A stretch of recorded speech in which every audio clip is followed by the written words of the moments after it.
All new at 10, 2 people dead, another hurt after a shooting early this morning in Greer. And tonight, we now know the name of one of the victims. The coroner confirms Wilmot Burrows was killed.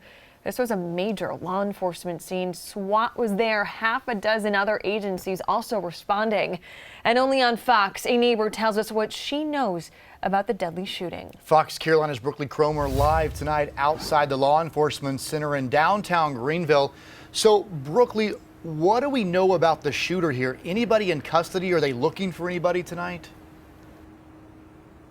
Well, that really is the questions on a lot of neighbors' minds right now. Is there a threat to the public? Now, I can tell you that the sheriff's office is not actively looking for anyone right now. That's because deputies were on scene investigating for hours. They tell us they believe the shooting occurred between the two people who died at the scene.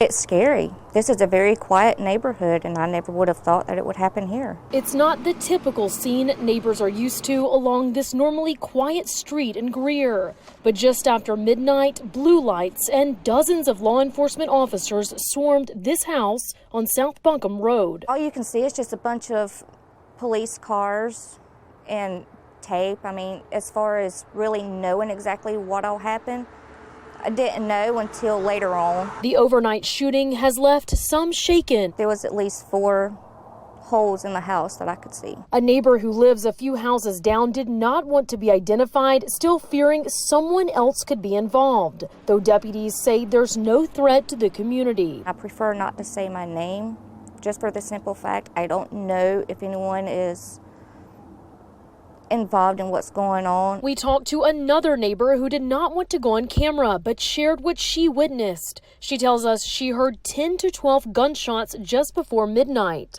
And when deputies got on scene, they found 2 people who had died from gunshot wounds. A third person was shot and taken to the hospital. Neighbors say it's shocking. Something like this happened so close to home. You don't ever expect anything like that around your home. And we're still waiting for the coroner's office to identify the second person killed in that shooting. Now, we know that other victim was taken to the hospital, the third victim, but we do not have an update on their condition tonight. Reporting live in Greenville County, Brookley Cromer, Fox Carolina, the 10 o'clock news.